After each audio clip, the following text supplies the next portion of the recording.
14 anos como jogador profissional, 10 anos como auxiliar técnico, 3 vezes campeão paulista, campeão brasileiro, campeão da Copa do Brasil, da Libertadores, do Mundial e da Recopa. Há menos de 1 ano e meio como técnico de futebol, conquistou o Campeonato Brasileiro e o Bicampeonato Paulista. Eu sou Adriano Fabri, estou no canal Fabricando Resultados e é lógico que eu tenho ao meu lado Fábio Carilli, técnico recém-campeão paulista. Aliás, né, Fábio, que jogo foi esse?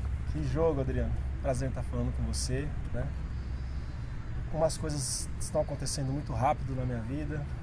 Não imaginava iniciar como técnico no Corinthians, imaginava que teria que dar uma volta antes, de repente assumo o Corinthians e as coisas acontecendo de uma forma assim muito positiva. Eu sou muito grato à diretoria pela oportunidade, aos profissionais que trabalham comigo, aos atletas que compram essa ideia, né? Momento magistral aí na minha vida.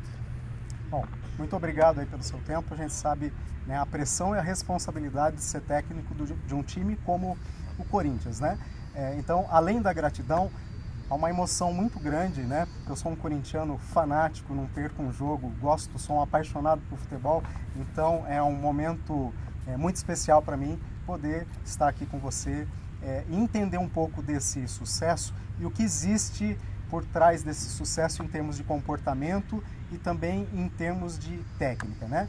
Então, eu gostaria de começar fazendo uma pergunta, né, no sentido de entender como que alguém, numa primeira experiência, assume um time que até então era a 4ª força paulista, até então os jornalistas diziam que ia lutar para não cair no Brasileiro e faz a melhor campanha do primeiro turno no Campeonato Brasileiro, sobra no primeiro turno, campeão paulista, campeão brasileiro. Me conta o que existe por trás de comportamento. Quais foram os comportamentos determinantes na sua trajetória como técnico e depois eu gostaria que você falasse do grupo. Foi fundamental, né? Foi uma preparação ficar aqui no clube 8 anos como auxiliar, né? Eu já falei isso, se eu tivesse poucos meses de clube e assumisse como técnico, eu mesmo tinha pedido para ir embora, né? Do jeito que a pressão e tudo mais, mas isso foi me calejando, foi me preparando para esse momento. Então, primeiro, né, não mudar aquilo que eu vi que deu certo. Então, o Mano Menezes e o Tite com uma filosofia de jogo, uma ideia, as linhas muito compactas, compactação o tempo todo, aproximação, né? Então só vim e dei sequência. Agora, é muito claro, acho que 60%, 70% do sucesso de um grupo passa a ser a gestão do grupo, gestão, né? Então, do mesmo jeito que eu trato o Emerson hoje e o Danilo, que são os jogadores mais velhos, eu trato o Pedrinho e o Léo, que são os mais jovens, sempre olhando no olho, sempre com o mesmo tom de voz, sem desrespeitar ninguém. Sei da importância de um, sei da importância de outro, mas aqui no tratamento, aqui no dia a dia, sempre iguais em todo o tratamento, em toda a explicação, sempre tendo o mesmo tom de voz, sempre olhando no olho e sendo bem esclarecido com todos eles. Bom, então a gente pode levar como lição que a sequência, né, a continuidade é muito importante, né? E eu sempre digo, né, o meu mundo é corporativo, sempre digo que o futebol ele é bacana porque além de toda a paixão que se envolve, a gente percebe que tudo que cabe para uma empresa cabe para o futebol, né? Ou seja, o futebol que apresenta resultado hoje é o futebol que é gerido como se gerencia, né, uma empresa. Então, é muito legal ouvir essa questão da sequência, principalmente quando a gente fala para jovens empreendedores, né, que mudam de foco, mudam de atitude rapidamente, né? Então, essa gestão do grupo, né, esse olhar sincero e nos olhos, né, você atribui como uma das causas, né? Agora, pensando na tua carreira como técnico, né, quais atitudes, quais comportamentos você teve ao longo da sua história profissional que você julga ter sido determinante no sucesso que você tem hoje? Primeiro, ser muito disciplinado e segundo, muito observador, né? Então, a partir do momento que eu coloquei na cabeça que eu queria seguir na área técnica, e isso aconteceu em 2000, eu parei de jogar só em 2007, eu comecei a olhar o futebol diferente. Então, não caí de paraquedas, nada disso, houve uma preparação como atleta e como auxiliar. E é isso. A questão maior aí, muitos jovens principalmente, e acontece também no futebol, acha que tem que formar uma ideia e que essa ideia tem que dar resultado rápido. E aí você não forma essa ideia, perde um jogo, já muda as ideias outra vez. Então você tem que passar por dificuldades em cima dessa ideia. Criei uma ideia, aquilo que eu acho. Vai vir a primeira derrota. O que eu errei para melhorar? Né? Se nessa ideia aqui já não deu certo, eu mudo, vou para outra ideia, não dá certo e você não vai achar uma linha. Né? Então é importante você, primeiro, ter a convicção daquilo que você acha, daquilo que é certo para aquele grupo, falando dos jogadores, ou até mesmo numa empresa, e trabalhar em cima dela. As dificuldades vão acontecer? Vão, mas você tem que estar ali para sempre voltar para a linha que você determinou para aquele grupo de pessoas ou um grupo de jogadores. Tá, então a capacidade de observar, a disciplina, né?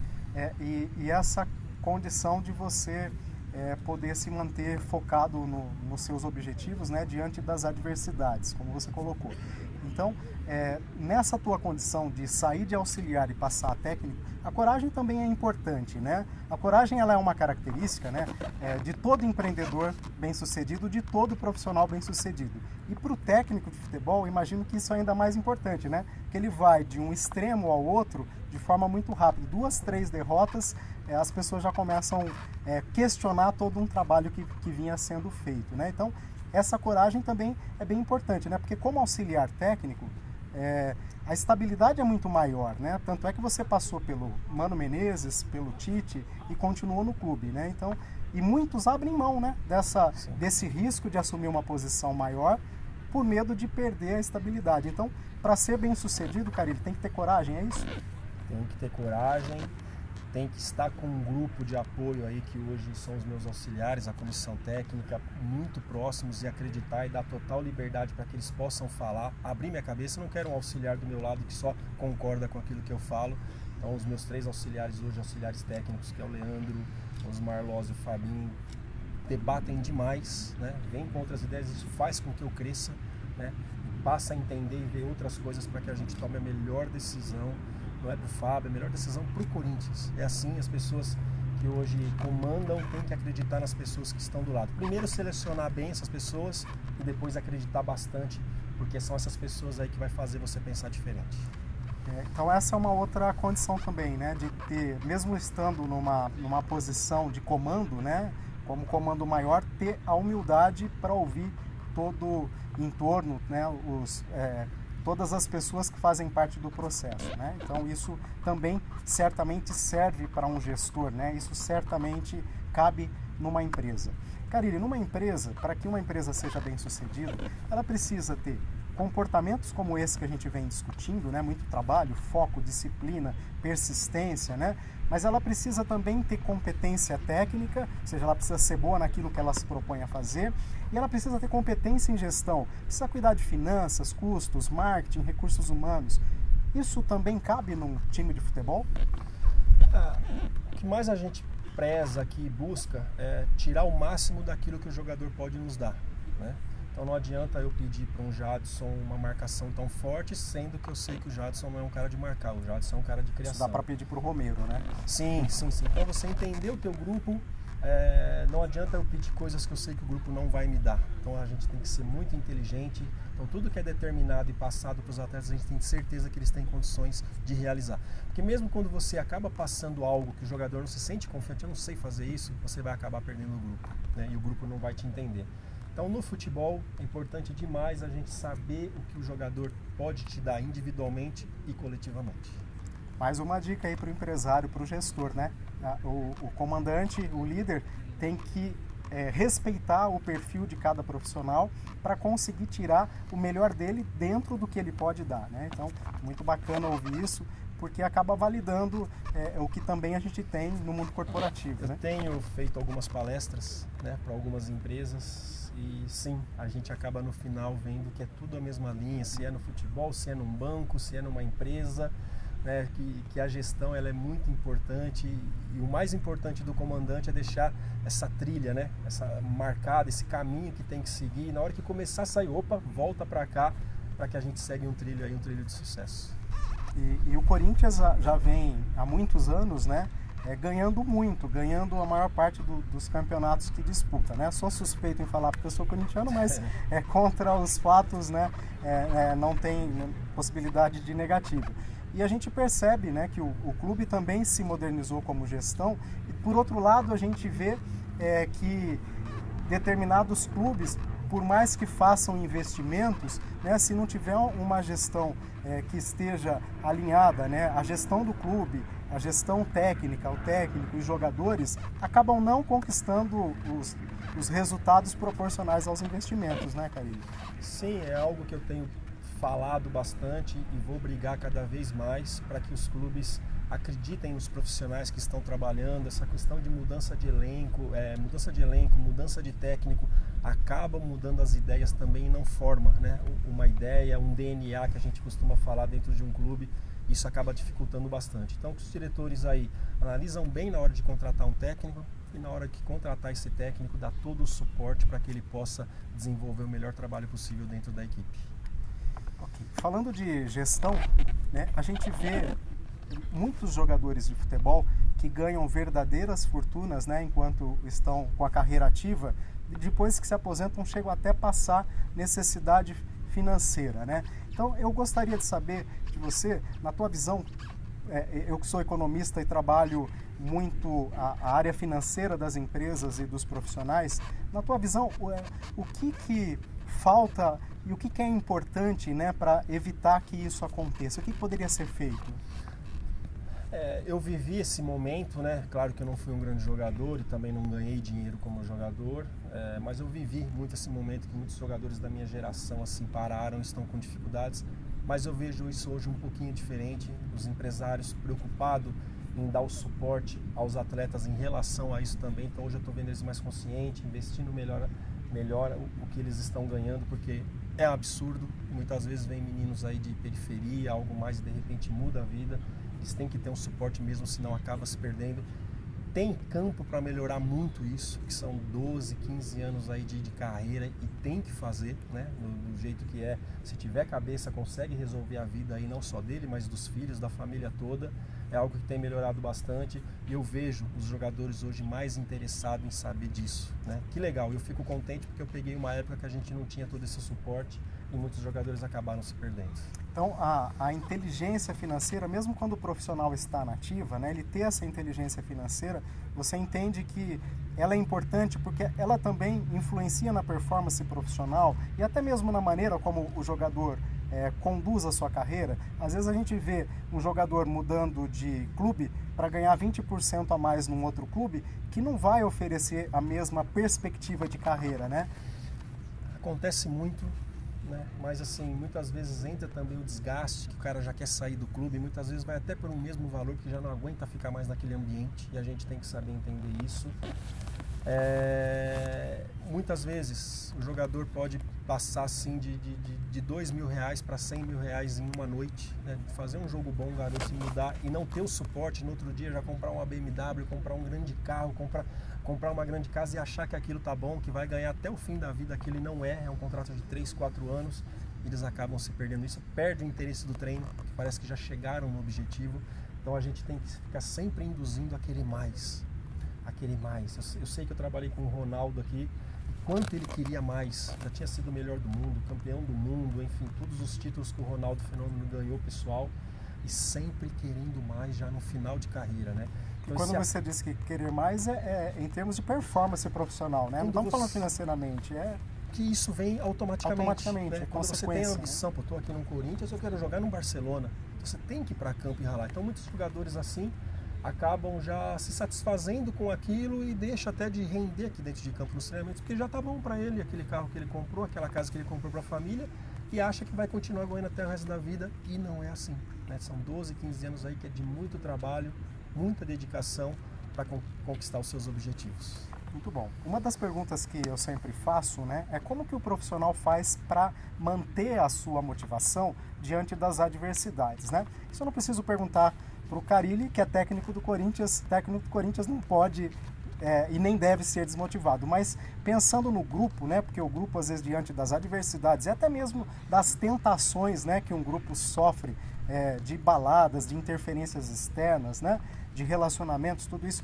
como que um técnico consegue manter essa motivação, despertar esse quero mais nos jogadores? Eu sou uma pessoa e um técnico que eu não faço e não vou fazer assim de ficar muito cuidando da vida particular de cada um, né?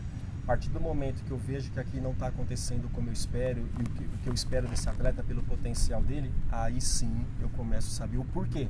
Muitas vezes é uma questão familiar, o cara que muitas vezes briga com a esposa, que a mãe muitas vezes não está bem, está doente, e aquilo interfere demais. Tem pessoas que são assim, sente e cai o rendimento. Então tem coisas assim que não dá para você mexer muito, né? Mas a questão de muitas vezes você descobrir que não está se cuidando, aí sim. Chama uma conversa franca, é isso que você quer, não está rendendo aquilo que a gente sabe que você pode render, né? Tira do time para sentir. Quando tira do time e o cara não reage, isso é ruim. Isso é ruim. Então quando eu tiro do time eu gosto que o cara pergunta o porquê, mostra a insatisfação, né? Esse é um cara vencedor, né? Agora quando você tira, que o cara tá mal e tira e ele, esse cara não quer mais nada, então você acaba perdendo e o grupo acaba vendo que ele não quer. Isso é muito ruim para o grupo e para o atleta principalmente.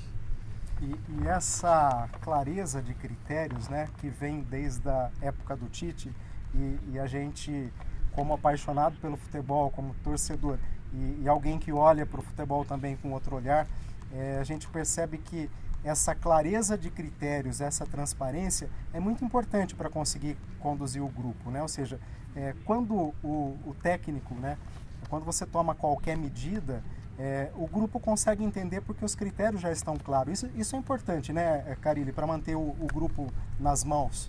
Sem dúvida. Muitas vezes uma decisão errada sua, você perde o grupo, né? Muitas vezes você sabe que tem um menino que está pedindo espaço, mas os que estão jogando não estão dando esse espaço. Então como é que você vai pular uma etapa? Então tem que saber muito bem a hora de fazer. Se for fazer, deixar muito bem explicado o porquê, não só para os dois atletas, para o atleta, mas sim para o grupo todo. Tem que entender o porquê está sendo feito aquilo, senão desanda, que a gente costuma dizer, e você não consegue voltar mais. Nunca é fácil, né? Mas quando o critério está claro, né, em que momento a pessoa entra ou sai, né, do jogo no sentido até figurado, entra ou sai de cena, fica mais fácil conseguir isso, né? Você não pode tirar por tirar e nem colocar por colocar. Tem que ter um porquê, né, e deixar muito claro para o grupo de atletas. Aí fica fácil pôr um jogador experiente no banco, às vezes, né? E colocar um novato para jogar no lugar dele, né?